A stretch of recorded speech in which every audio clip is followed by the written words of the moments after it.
படைத்த கர்த்தருடைய ஜனங்களை விழித்தரச் செய்த பக்தியுள்ள பெண். கர்த்தர் உங்களுக்காக யுத்தம் செய்வார், நீங்கள் சும்மா இருங்கள். யாத்திராகமம் 14:14.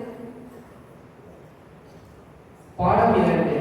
அன்னாள் ஆற்றல் மிக்க இறைவனில் பக்தியை வெளிப்படுத்திய பெண். வசனம். அப்பொழுது அன்னாள் ஜெபம் பண்ணி, என் இதயம் கர்த்தருக்குள் களி கூறுகிறது,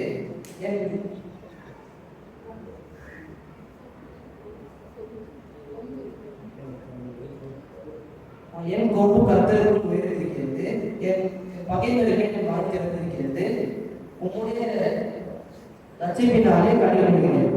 1 சாமுவேல் 2:1. பாடலின் தலைப்பு பக்தியால் புத்தியை வெளிப்படுத்திய பெண். இருதயத்தில் ஞானமுள்ளவன் விவேகம் பண்ணுவான் என்பார். உதடுகளின் மதுரம் கல்வியை பெருக பண்ணும். நீதிமொழிகள் அதிகாரம் 14 வசனம் 21.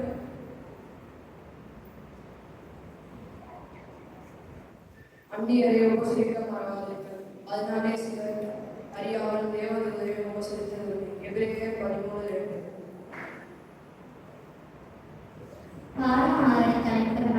விசுவாசத்தை வெளிப்படுத்திய பெண்மான வசனம். தேவையானது ஒன்றே, மரியாள் தன்னை விட்டு ஈடுபடாத நல்ல தன்மை தெரிந்து கொண்டார் என்றார். லூக்கா 10:42. பாடம் 7.